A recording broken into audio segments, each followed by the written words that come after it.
Hello दोस्तों, स्वागत है आप सभी का मेरे चैनल कोडर्स कोडिंग पे। और आज की इस वीडियो में मैं आपको कुछ और टिप्स बताने वाला हूँ सी प्रोग्रामिंग में। जैसे कि मैंने अपने लास्ट वीडियो में आपको एक दो टिप्स बताए थे। होपफुली आपने वो वीडियो देख ली होगी। अगर नहीं देखा है तो डिस्क्रिप्शन में मैं लिंक दे दूँगा, वो वीडियो ज़रूर देख लीजिएगा। और मैं आपको इस वीडियो में आपको कुछ टिप्स बताने वाले जो कि बहुत इंपॉर्टेंट हो सकता है आपके लिए। सो आप वीडियो को लास्ट तक देखिएगा। मैं प्रॉपर एग्जाम्पल के साथ वो टिप्स बताऊंगा। ऐसा नहीं कि सिर्फ बता दूंगा, मैं आपको प्रॉपर रन करके भी दिखाऊंगा। तो चलिए मैं आपको सीधा एक एग्जाम्पल पे ले चल रहा हूँ, फिर वहाँ पे मैं आपको बताऊंगा कि उस जगह पे आप उस टिप्स को कैसे यूज़ करेंगे। तो मैं आपको सीधा ले चलता हूँ देव C++ पे। आप देख सकते हैं यहाँ पे मैंने एक कोड लिखा है सिंपल सा। मैंने यहाँ पे एक सिंपल सा इफ का कोड लिखा हुआ है। इफ ब्लॉक और एल्स ब्लॉक का मैंने एक सिंपल सा प्रोग्राम बनाया है कि एक हमारे पास वेरिएबल है ए और एक वेरिएबल है बी इक्वल हमने 1 लिया है और ए इक्वल हमने क्या किया है 10 वैल्यू असाइन किया। फिर हमने यहाँ पे कंडीशन चेक किया है कि if A is greater than 10। तो यहाँ पे हमने क्या किया, इफ ब्लॉक के अंदर हमने लिखा है b इक्वल बी प्लस 1 और a इक्वल बी, मतलब b की वैल्यू a में असाइन किया। देन उसके बाद हमने यहाँ पे क्या किया, a की वैल्यू को प्रिंट करा दिया। उसके बाद हमने क्या किया, एल्स ब्लॉक को हमने लगाया और एल्स ब्लॉक में हमने लिख दिया एल्स ब्लॉक, कोई भी मैसेज आप लिख सकते थे। यहाँ पे आप देख सकते हो हमने इफ ब्लॉक के अंदर 3 लाइन प्लेस किया, मतलब एक से ज़्यादा स्टेटमेंट हम इफ ब्लॉक के अंदर प्लेस कर रहे हैं। बट हमने यहाँ पे कर्ली ब्रेसेस का यूज़ नहीं किया है। हमने रूल्स क्या पढ़ा है कि अगर किसी इफ या एल्स ब्लॉक में किसी में भी अगर एक से ज़्यादा स्टेटमेंट प्लेस कर रहे हैं तो उस केस में हमें कर्ली ब्रेसेस लगाना मस्ट है। बट हमने यहाँ नहीं लगाया है। तो अगर हम इसको अभी एग्जीक्यूट करके अभी इसको रन कराते, देखिए मैं रन करा रहा हूँ, कंपाइल एंड रन पे क्लिक करते तो देखिए एरर आ गया। अब एरर में क्या कर रहा है, else without a previous if, मतलब ये एल्स लगा है लेकिन इसका कोई इफ नहीं है। तो इस एरर से बचने के लिए हम लोग क्या करते हैं, यहाँ पे कर्ली ब्रेसेस लगा लेते हैं। यहाँ पे हमने कर्ली ब्रेसेस लगाया। अब उसके बाद लास्ट में सारे जो तीनों स्टेटमेंट हम प्लेस करना चाह रहे हैं तो उसके बाद हमने यहाँ पे कर्ली ब्रेसेस को क्या किया, ऑफ कर दिया। तो आप देख सकते हैं ये पूरा स्टेटमेंट क्या हो गया है, एक सिंगल ब्लॉक के अंदर प्लेस हो गया। अब अगर हम इस कोड को एग्जीक्यूट कराते तो अभी हमारा कोड सक्सेसफुली रन हो जाएगा विदाउट एनी एरर। देखिए अब रन हो गया। लेकिन यहीं पे अब मैं आपको एक टिप्स बताने वाला हूँ, और या फिर ये कह सकते हैं ट्रिक्स बताने वाला हूँ जो आपके लिए बहुत ही इंपॉर्टेंट हो सकता है। अब वो क्या है कि हम चाहते हैं कर्ली ब्रेसेस ना लगाना पड़े, तो कर्ली ब्रेसेस नहीं लगाना चाहते हैं, बट हम मल्टीपल लाइन का स्टेटमेंट प्लेस करना चाहते हैं इफ या एल्स ब्लॉक के अंदर। जैसे हम ये तीनों स्टेटमेंट इफ के अंदर दिखाना चाह रहे हैं, लेकिन हम चाहते हैं कि कर्ली ब्रेसेस अवॉइड रहे, मतलब वो ना लगा हो।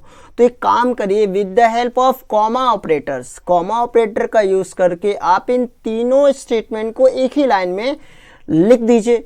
कैसे लिखेंगे, देखिए मैंने क्या किया, यहाँ पे इक्वल्स बी वाली लाइन को भी B equal to B plus 1 comma कर दिया और ए इक्वल टू बी कर दिया, मतलब ये दोनों लाइन एक ही में हो गई क्योंकि हमने कॉमा से सेपरेट कर दिया। इसी तरीके से एक और कॉमा इसके बाद लगाएंगे और यहाँ पे हमने क्या किया, प्रिंटफ वाली लाइन को भी हम उसी वाले सिंगल वाले लाइन पे ले गए। आप देखिए हमने क्या किया, वो तीन जो अलग अलग स्टेटमेंट में हमने लिखा था उन तीनों स्टेटमेंट को एक सिंगल लाइन में हमने प्लेस कर दिया और उनके हर एक स्टेटमेंट के बाद हमने क्या कर दिया, कॉमा लगा दिया। तो ये टिप्स था कि अगर आप मल्टीपल लाइंस प्लेस करना चाहते हो किसी इफ या एल्स ब्लॉक में और आप कर्ली ब्रेसेस यूज नहीं करना चाहते हो तो कॉमा ऑपरेटर का यूज करके उन सभी को आप एक ही स्टेटमेंट में कन्वर्ट कर लीजिए। तो अब इसको हम एग्जीक्यूट करके रन करा के दिखा रहे हैं, क्या इसमें कोई एरर आती है। एग्जीक्यूट में गए, कंपाइल एंड रन पे क्लिक करते हैं तो आप देख सकते हो यहाँ पे सक्सेसफुली मेरा कोड क्या हो गया, रन हो गया। होप आपको ये टिप्स बहुत अच्छे समझ में आ गया होगा।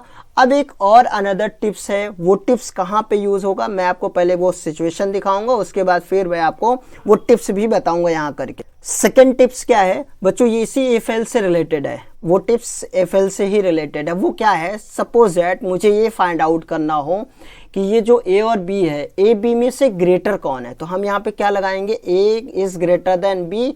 अगर यहाँ पे ए इज ग्रेटर देन बी है तो हम यहाँ क्या प्रिंट कराएंगे कि भैया यहाँ पे जो ए है वो ए इज क्या है, ए इज ग्रेटर है, ए ग्रेटर है।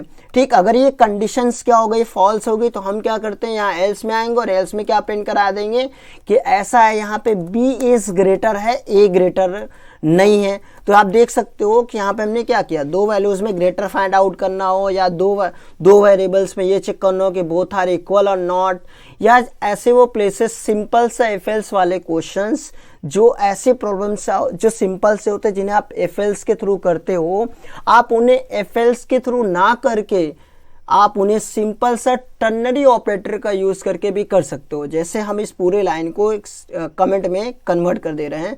यहाँ पे देखिए मैंने क्या किया, ये मल्टी लाइन कमेंट है। मल्टी लाइन कमेंट में क्या होता है कि आप अगर फॉरवर्ड स्लैश एस्ट्रिक से और उसके बाद एस्ट्रिक फॉरवर्ड स्लैश से कोई इनके बीच में कोई भी लाइन लिखोगे तो वो सारे कमेंट हो जाएंगे, मतलब रन टाइम में डिसेबल हो जाएंगे।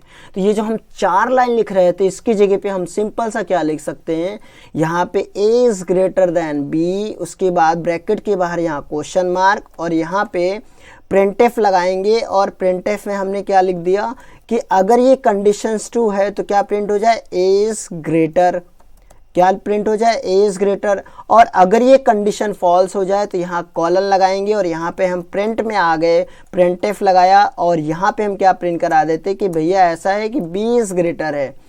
तो आप देख सकते हैं वो जो हम 4 लाइन में लिख रहे थे इसकी जगह पे हमने क्या कर लिया, एक सिंगल लाइन में वो चीज़ लिख सकते हैं। तो आप ऐसी जगह पे जहां आप सिंपल सा एफ एल्स का कोड लिख रहे हैं, आप उसकी जगह पे क्या यूज़ कर सकते हैं, एक टर्नरी ऑपरेटर का यूज़ कर सकते हो।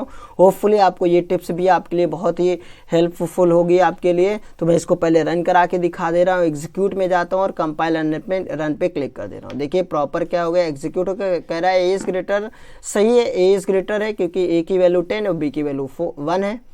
होप आपको ये 2 टिप्स बहुत अच्छे से क्लियर हो गए होंगे और मैं मान के चल रहा हूँ आप फ्यूचर में इन्हें ज़रूर अपने कोड में यूज़ करेंगे। और अगर आपकी वीडियो पसंद आई है तो लाइक करिए, शेयर करिए, सब्सक्राइब करिए। मैं आपसे मिलता हूँ अपने नेक्स्ट वीडियो में। Thank you.